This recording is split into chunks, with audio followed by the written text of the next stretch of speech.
श्रीमद् भगवद गीता यथारूप अध्याय 1 कुरुक्षेत्र के युद्ध स्थल में सैन्य निरीक्षण। श्लोक 1 धृतराष्ट्र उवाच धर्मक्षेत्रे कुरुक्षेत्रे संवेता युयुत्सव मामका पांडवाश्चैव किम कुर्वत संजय।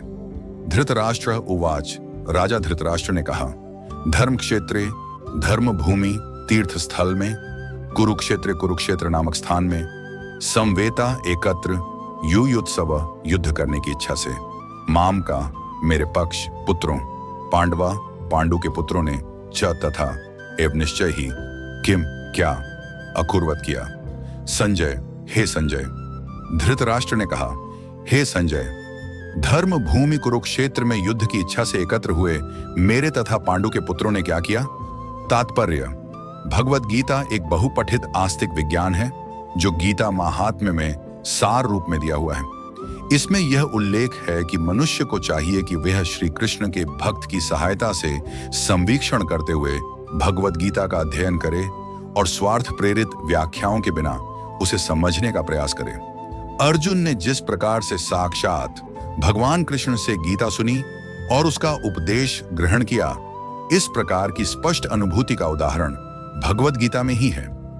यदि उसी गुरु परंपरा से निजी स्वार्थ से प्रेरित हुए बिना किसी को भगवद गीता समझने का सौभाग्य प्राप्त हो तो वह समस्त वैदिक ज्ञान तथा विश्व के समस्त शास्त्रों के अध्ययन को पीछे छोड़ देता है।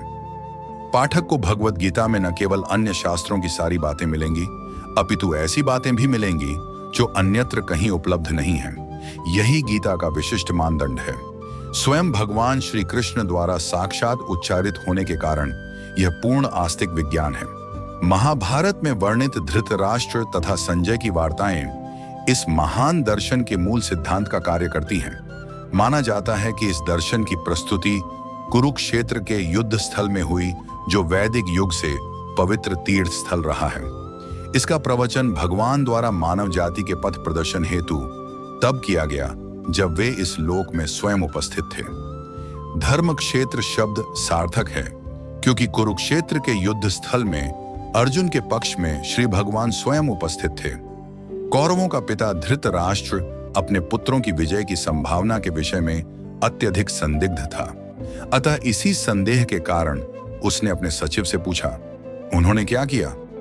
वह आश्वस्त था कि उसके पुत्र तथा उसके छोटे भाई पांडु के पुत्र कुरुक्षेत्र की युद्ध भूमि में निर्णयात्मक संग्राम के लिए एकत्र हुए हैं। फिर भी उसकी जिज्ञासा सार्थक है।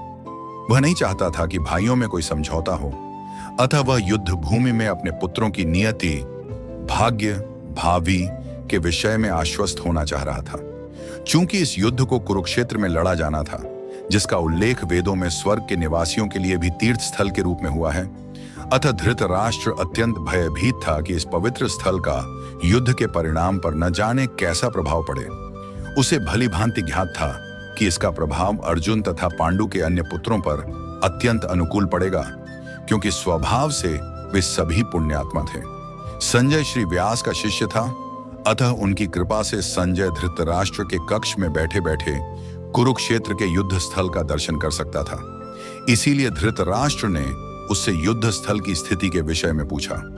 पांडव तथा धृतराष्ट्र के पुत्र दोनों ही एक वंश से संबंधित हैं, किंतु यहां पर धृतराष्ट्र के वाक्य से उसके मनोभाव प्रकट होते हैं। उसने जानबूझकर अपने पुत्रों को कुरु कहा और पांडु के पुत्रों को वंश के उत्तराधिकार से विलग कर दिया।